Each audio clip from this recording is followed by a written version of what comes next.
దేవరాగం జ్ఞానయోగం వ్యాసపీఠం బహువేదశాస్త్రం బోధామృతహిత శ్రీమన్నారాయణం శివగౌరీ సంభాషిత సకల పురాణం అష్టాక్షరి పంచాక్షరి మంత్రావరణం అఖిల దేవతా సంస్తుతి పారాయణం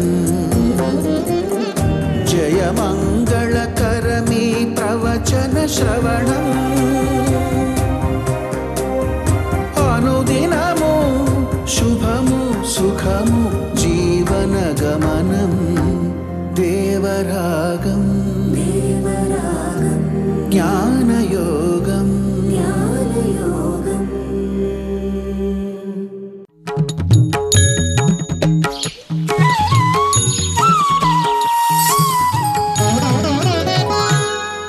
ఆపదామపహర్తారం దాతారం సర్వసంపదాం లోకాభిరామం శ్రీరామం భూయో భూయో నమామ్యహం.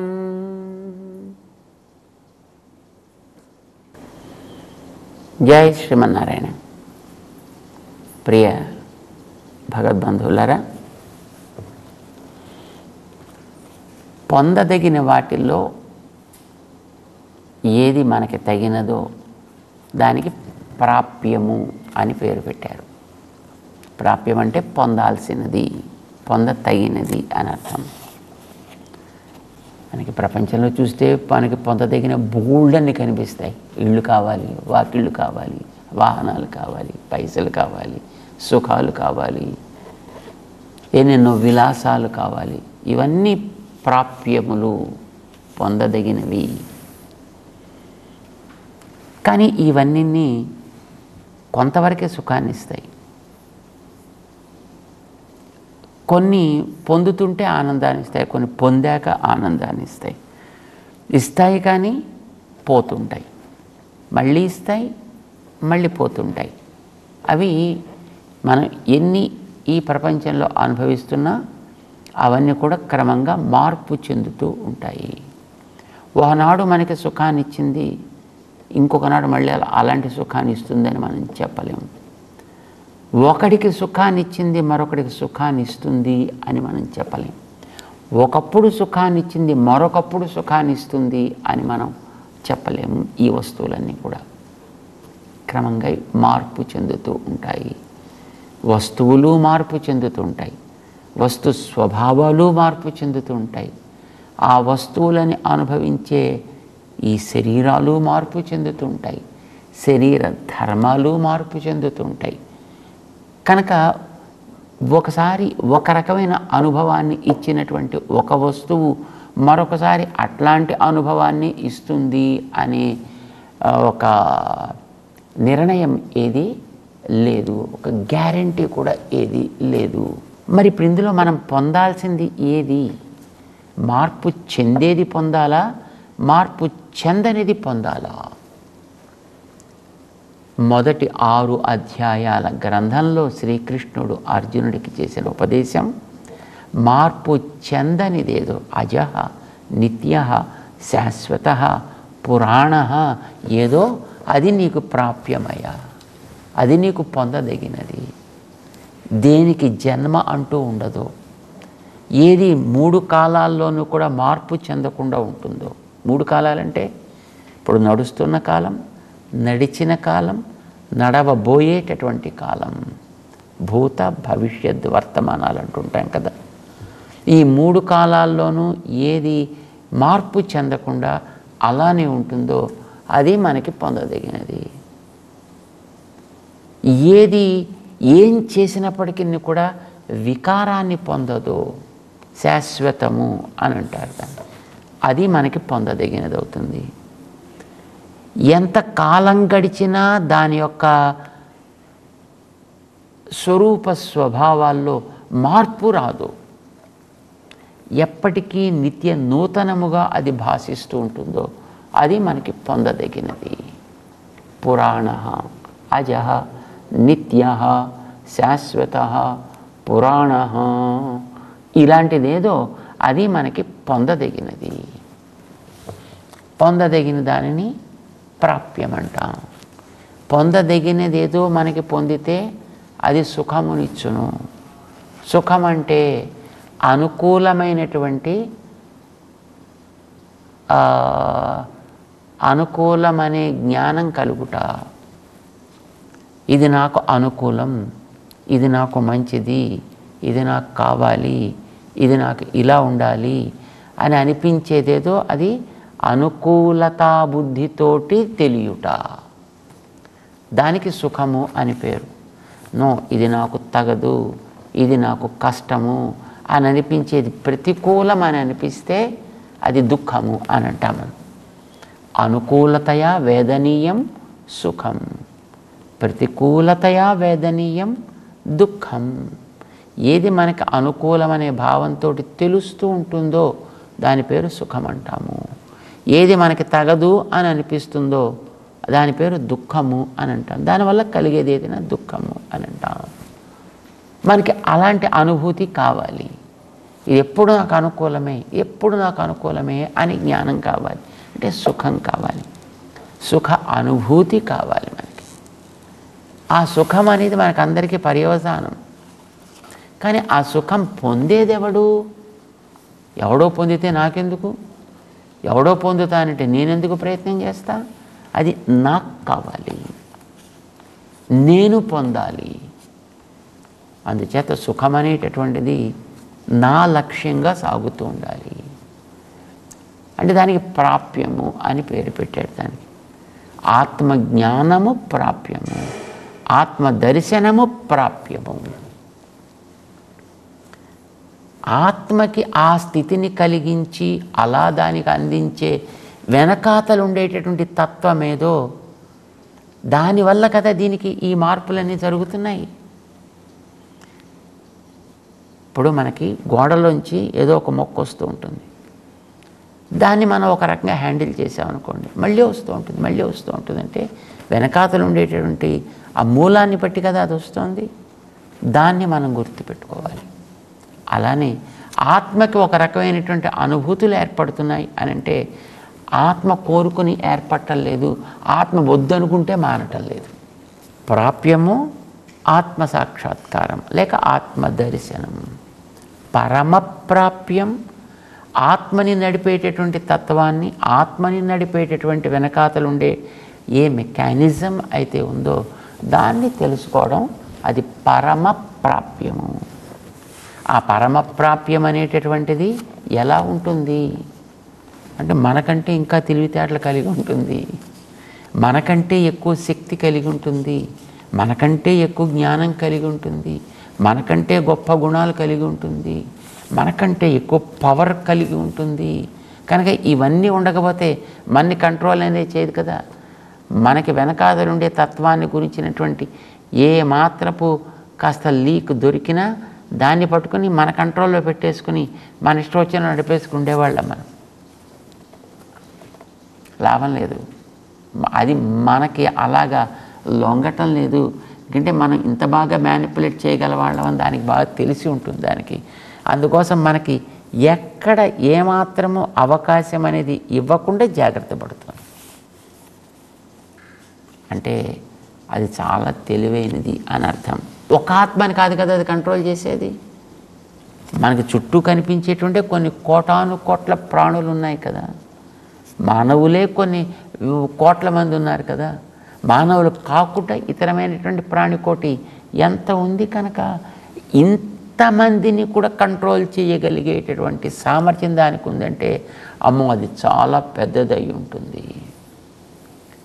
చాలా పెద్దదవ్వడమే కాదు, ఎంత పెద్దదాన్నైనా అది కంట్రోల్ చేయగలిగి ఉంటుంది. కనుక దాని పేరు ఏం పెట్టచ్చు మనం? పరబ్రహ్మ అని మనం దాని పేరు పెట్టాం. బ్రహ్మం అంటే పెద్దది, అన్నిటికంటే పెద్దది అంటే చాలా గొప్పది పరబ్రహ్మ. ఈ పరబ్రహ్మతత్వం పరమ ప్రాప్యం. ఈ పరబ్రహ్మతత్వమే మనకి పొందదగినది. ఇది పాపం అర్జునుడికి చెప్పాలి. ఇప్పుడు మనలో అంటే కొన్ని లోపాలు ఉంటాయి. అర్జునుడికి కూడా లోపాలు ఉన్నాయి కదా పాప. అంత పెద్దవాడు కృష్ణుడు ఎదురుకుండా ఉండి చెప్తున్నా ఒక్కొక్కసారి చెప్పింది అర్థం కాల. ఏమిటయ్యా ఇలా చెప్తున్నావు అని అడిగాడు. ఏమిటి నాకేదో కొంచెం సరిగా అర్థం కావట్లేదు అని అడగాల్సి వచ్చింది. అంటే కొన్ని లోపాలు ఇతనిలో ఉన్నాయి అని అర్థం. కానీ మనకి కావలసినటువంటి ఆ పరమ ప్రాప్యమైనటువంటి ఆ పరబ్రహ్మతత్వం ఏదుందో అది ఏ రకమైనటువంటి లోపాలకి అతీతమైనదై ఉండాలి. లోపాలని అవధ్యములు అని అంటారు. అది నిరవధ్యము. ఆ తత్వం పరబ్రహ్మతత్వం ఏదో నిరవధ్యమై ఉండాలి. దానికి అసలు ఏవి అంటనిదై ఉండాలి. చాలదు. ఇన్నిటినీ కూడా కంట్రోల్ చేయగలిగి ఉండాలి. ఇన్నిటిని అంటే మనని, చెట్లని, చేమల్ని, పక్షుల్ని, క్రిములని, కీటకాలని, వీటితో పాటు భూమిని, గాలిని, ఆకాశాన్ని, నిప్పుని, నీటి అన్నిటినీ కంట్రోల్ చేయగలిగింది. అది మన ఊళ్ళోనే కాదు, మన దేశంలోనే కాదు, ప్రపంచంలోనే కాదు, ఈ గోళం మీదే కాదు, ఈ గోళానికి మూలమైన సూర్యగోళంలోనే కాదు, సూర్యగోళానికి కూడా కారణమైనటువంటి ఇంకా వెనకాతలు ఉండే పాలపుంతలు, ఆ పాలపుంతలన్నింటిలో కలిగినటువంటి మొత్తం ఈ విశ్వమంతా ఉన్నదే ఈ సర్వస్వానికి కారణమైనది అయి ఉండాలి. అది కారణం అంటే 3 పనులు చేయగలగడం. 1 దాని రూపాన్ని దిద్దగలగడం, సృష్టి అంటాం. 2 ఇచ్చిన రూపాలని నిలబెట్టగలగడం, స్థితి అంటాం దాన్ని. 3 నిలబెట్టినటువంటి రూపాన్ని అవసరం ఏర్పడ్డప్పుడు మళ్ళీ మార్పు చేసేసి మళ్ళీ కొత్తగా తయారు చేయగలగడం కోసం ఏమంటాం దాన్ని? లయము. 1 రూపకల్పన, సృష్టి. 2 ఉన్నదాన్ని నిలబెట్టుట, స్థితి. దాని అవసరమైనప్పుడు రూపు మార్పులు కూడా చేయగలగడం, లయము. అయితే అది చిన్న చిన్న వస్తువులు కాదు, మొత్తం ఇంత ప్రపంచాన్ని చేయగలగడం కనుక దాని పేరు ప్రళయము అంటారు. సృష్టి, స్థితి, ప్రళయము. ఇంతేకాదు, ఇప్పుడు దీంట్లో అంతా ఉండి తిరిగేటటువంటి జీవవర్గం ఉంది కదా, ఆ జీవవర్గాన్ని అంతటినీ అవసరం అని అనుకుంటే తనకు అనిపిస్తే వాళ్ళు మళ్ళీ ఈ చక్రంలోకి రాకుండా తీసి పారేయగలగడం. వాణ్ణి ఎప్పుడు వాడు ఎలా ఎక్కడ కోరుకుంటే దానికి తగ్గట్టుగా వాడు పొందగలిగే అవకాశాన్ని వాడికి ఇవ్వగలగడం. సో ఇలాంటి సామర్థ్యాలన్నీ ఉండాల్సినటువంటి అవసరం ఉంటుంది. ఏమంటాం దాన్ని? ఆ పరబ్రహ్మ తత్వం, పరమ ప్రాప్యమైన తత్వం, నిరవధ్యమైనటువంటి తత్వం నిఖిల జగదేక కారణమై ఉండాలి. అంటే మొత్తం ఈ ప్రపంచానికి అంతటికి కూడా కారణము. కారణం అంటే దాన్ని రూపుదిద్దగలగాలి, దిద్దిన రూపుని జాగ్రత్త పెట్టగలగాలి, అవసరం అనుకుంటే దాన్ని మళ్ళీ రూపు రీసైకిల్ చేయడానికి వీలుగా తయారు చేయగలగాలి. ఈ ప్రపంచాన్ని నడిపేటటువంటి తత్వం ఏదో ఆ తత్వానికి ఈ సృష్టి, స్థితి, లయములు చేయడంతో పాటు అవి తిరిగి రాకుండా ఉండాలి అనంటే, మళ్ళీ ఈ చక్రంలో, ఈ సైకిల్లో అవి పడకుండా ఉండాలంటే ఎలా ఎక్కడికి చేర్చాలి అనేది కూడా వాడికి తెలిసి ఉంటే ఏమంటాం దాన్ని? మోక్ష ప్రదాతృత్వం అంటాం దాన్ని. మోక్ష ప్రదానము, విడుదల కలిగించగలుగుట. దేని నుంచి విడుదల? ఇక్కడ వాడు రావడానికి వెనకాతలు నడిపేటటువంటి బంధముల నుంచి విడుదల. కర్మబంధము అంటారు దాన్ని. మోక్షం కలగాల్సింది కర్మబంధముల నుంచి విడుదల. ఇది కూడా కలిగించగలిగిన వాడై ఉండాలి. వాడు పరమ ప్రాప్యుడు అవుతాడు మనకి. అంటే వాడు పొందదగిన వాడు అవుతాడు అన్నమాట. ఆత్మజ్ఞానం పొందదగిందే, ప్రాప్యమే. కానీ చాలదు. అది పరమప్రాప్యమైనటువంటి వెనకాతల వాడి దాకా కూడా సాగితేనే ఇది తెలిసినందువల్ల జరగాల్సిన ప్రయోజనం నెరవేరుతుంది అని అర్థం. లేకపోతే లేదు కదా, అవసరం లేదు కదా. వీడిలాగే మళ్ళీ ఇంకా ఏడుస్తూనే ఉంటాడు. మళ్ళీ అలా ఏడవకూడదు కదా. దానికోసం మనం శ్రమ పడాల్సిన అవసరం లేదు కదా. మనకుండేటువంటి ఏడుపులన్నీ తొలగాలి, అనుకున్నది మనం సాధించగలగాలి. అంటే అప్పుడు వెనకాతల వాడిని మనం తెలుసుకోవాల్సిన అవసరం ఏర్పడుతుంది. లేకపోతే వెనకాతల వాడు మనకు తెలియడం అవసరమే కాదు మనకి. అంచేత ప్రాప్యం కాదు, పరమప్రాప్యము కావాలి, అది పరబ్రహ్మము కావాలి, అది నిరవధ్యము కావాలి, దాంతోపాటు నిఖిల జగదేక కారణం కావాలి. అది అంటే ఇన్ని పనులు చేయగలిగితే తయారు చేయడం, ప్రొటెక్ట్ చేయడం, మళ్ళీ రీసైకిల్ చేయడం, మళ్ళీ ఇంకోసారి ఈ చిక్కుల్లోకి రాకుండా ఉండేట్టు చేయగలగడం అంటే మోక్ష ప్రదాతృత్వం అని అంటాం. ఇలాంటివన్నీ ఎవడైతే చేస్తుంటాడో ఒక వస్తువుకి వాడు దానికి కారణం అని అంటాం. కారణం అంటాం. ఈ ప్రపంచానికి అంతటికీ కారణం కావాలి. మరి కావాలంటే వాడి బుర్ర ఉండాలి, వాడికి దానికి ఎంతో తెలివి ఉండాలి, అన్ని వస్తువుల గురించి తెలియాలి, స్పష్టంగా తెలియాలి. అంటే ఆ పరబ్రహ్మం అనేటటువంటి పరమప్రాప్యమైన తత్వం ఏదో సర్వజ్ఞము అయి ఉండాలి. సర్వజ్ఞమే కాదు, ఇన్నిటినీ కూడా తన చెప్పు చేతల్లో పెట్టుకున్నవాడు కావాలి. అంటే సర్వభూతాత్మకుడు కావాలి వాడు. చాలదు వాడేమో పని చేశాడు అనుకోండి, వెనక నుంచి వచ్చి ఎందుకురా నువ్వు ఈ పని చేసావు ఆయ్ అన్నాడు అనుకోండి, మళ్ళీ వాడేం చేయగలుగుతాడు? వీడి వెనకాతల వాడు ఎవడో ఉంటాడు. వాడు అంటే అలా ఎవడో ఉండడానికి వీల్లేదు. వాడు ఒకటి అనుకున్నాడంటే బస్ దాన్ని అలా చేసి తీరగలగాలంతే. ఏమంటాం దాన్ని? సత్య సంకల్పత్వం. వాడు సత్య సంకల్పుడు కావాలి. ఇంతటిని తనదిగా కలిగిన వాడైతేనే పని చేస్తాడు వాడు. లేకపోతే పని ఎందుకు చేస్తాడు వాడు? ఊరికే పని చేయడు కదా. నా వస్తువు అని అనుకున్నప్పుడు అది మంచిగా ఉండాలని కోరుకుంటాం కనుక, నా వస్తువు అయినప్పుడు అది ఎప్పుడు అనుకూలంగా ఉండాలని కోరుకుంటాం కనుక, ఇదంతటినీ తనది అని అనుకునేటటువంటి వాడు కావాలి.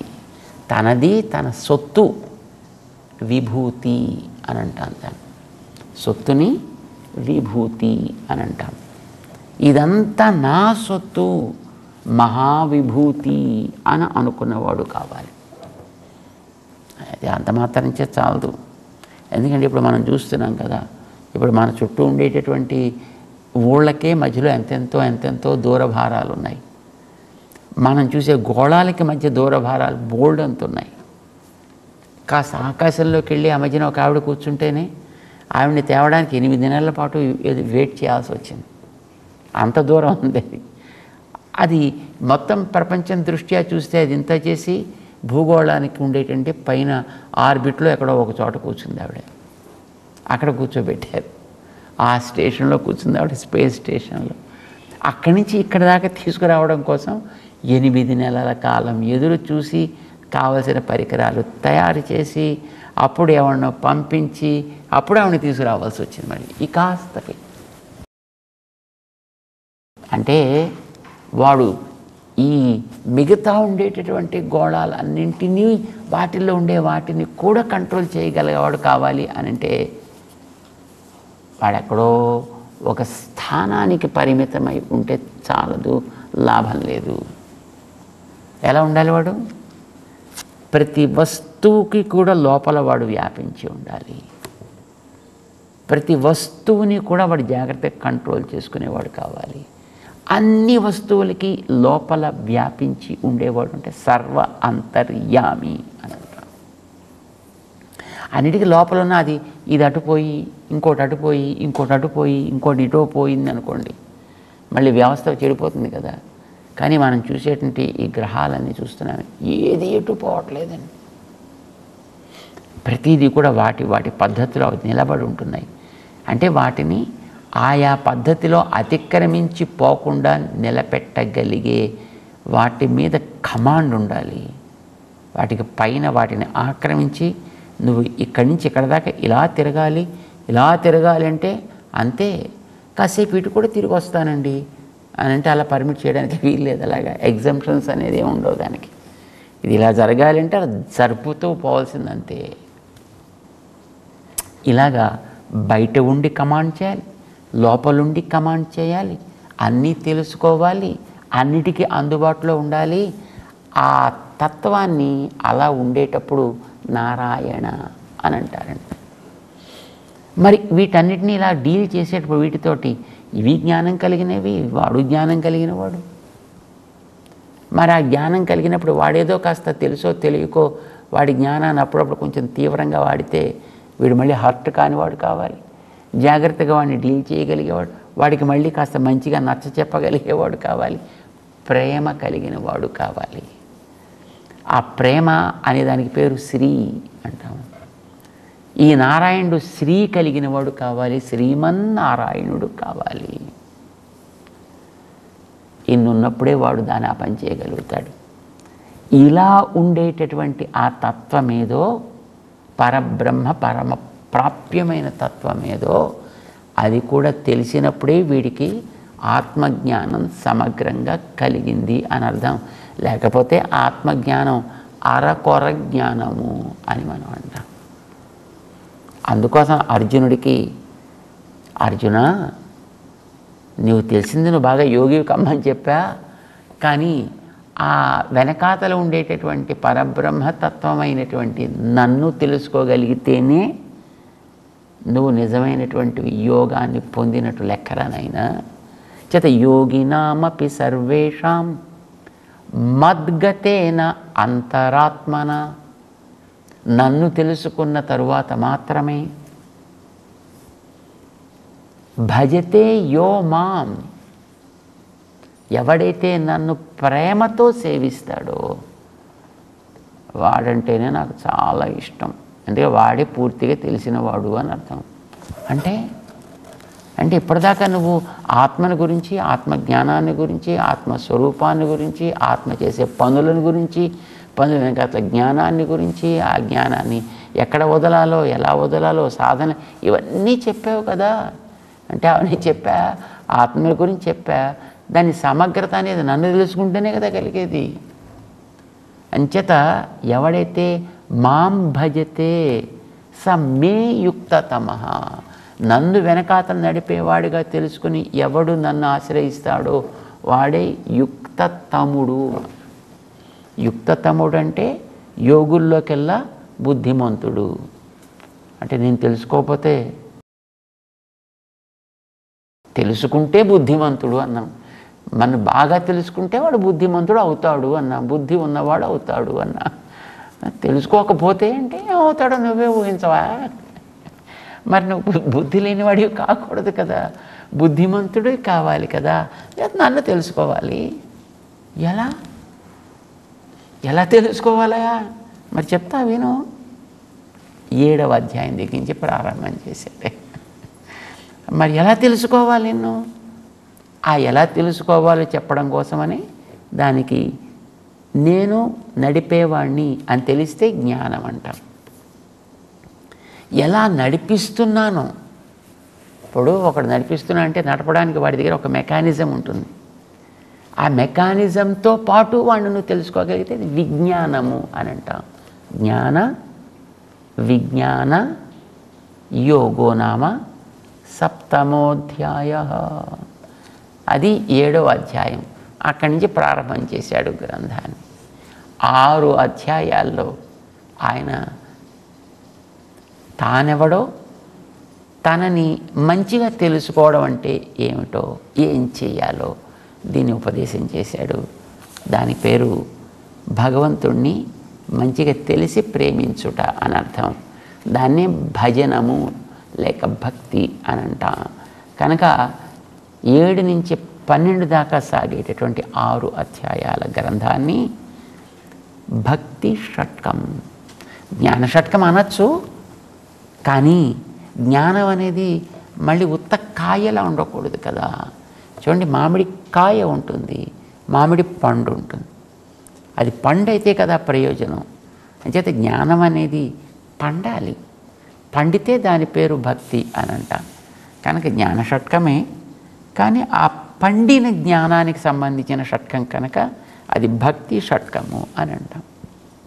కనుక మొదటిది కర్మ షట్కం లేక ఆత్మ షట్కం, రెండవది జ్ఞాన షట్కం లేక భక్తి షట్కము అని అంటాం. దీన్ని ఉపదేశం చేస్తూ 7వ అధ్యాయంలో మొట్టమొదట అర్జునుడిని దానికి తగ్గట్టుగా సిద్ధపరుస్తున్నాడు శ్రీకృష్ణుడు. మనం కూడా బుద్ధిగా సిద్ధపడే ప్రయత్నం చేద్దాం. జై శ్రీమన్నారాయణ.